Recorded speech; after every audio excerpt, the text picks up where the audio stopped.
And guys, another day, another 3v3 tayo, no? Medyo busy tayo kanina kaya hindi tayo masyado nakalaro. Ito DL, tatangkin yung base natin. So, mali siya ng gagawin. Kung tatangkin niya yung base natin, matutunaw siya sa atin. Nga lang, AFK yung isang kampi natin, guys. Ba yun? BK, oh.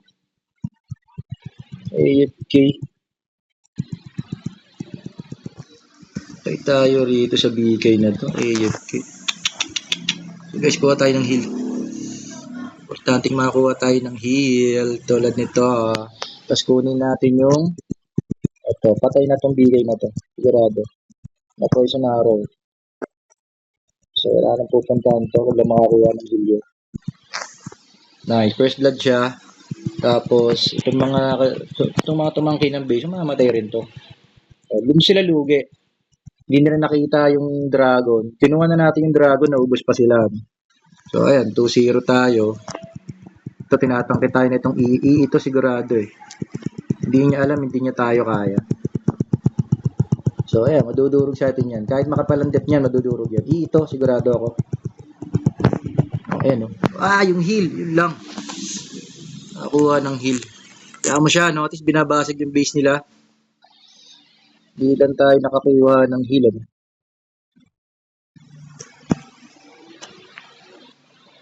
So, hahabulin siya nung BK natin. Sana makuha tayo ng heal. Aray ko, na-reflect. Ayan, tangkin natin yung loko-loko niya. Na-reflect yan. Mamatay yan. Mamatay sa atin yan. Ayan, hilo. Ayan. Sige, tatangkin muli ako.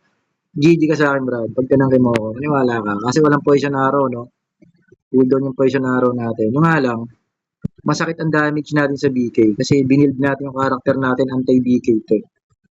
So, kita mo. Lusaw sa atin yung BK na yan, guys. Sobrang lusaw sa atin yung BK, ano? Anti-BK. AG rin pala to. AG itong, ano? AG pala tong Archer. Kala ko kasi EE eh. Ito mo, namatay guys yung DL, no? Na poison arrow. Hindi na natin siya hinahabol. Parang umuwi na siguro ng vision, namatay pa. Ayun guys, taga. Malayo pa naman yung dragon. Ito pang BK. Patay sa atin to. Sumuko sila guys. Mo level cap pa nga tayo. Ay, match lang sila ng DL din. So guys, kita nyo, no? Natutunaw sa atin talaga yung mga tank. Ganda ng build natin sa AE natin. Yung BK, no? Kahit nga hindi naka-poison arrow, eh. Tunaw siya, eh. Kasi nga, guys, no? Para lang din makita nyo, yung talent kasi natin, nung level up talent, ng general talent, ito, para makita nyo, guys, no?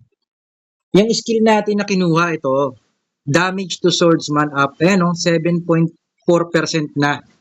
So, bukod dun sa penetration natin, na 8.5%, meron pa tayong 7.4, no? Na extra damage sa BK. So, bali 15 na yon. Tapos, guys, ito pa, yung ano natin, ito, yung skill talent natin, no? Total, maiksi pa lang yung video, pakita ko na sa inyo, no? Ay, no? Plus 5% yan na damage taken ng kalaban. So, kung 15 na yon, 20 na.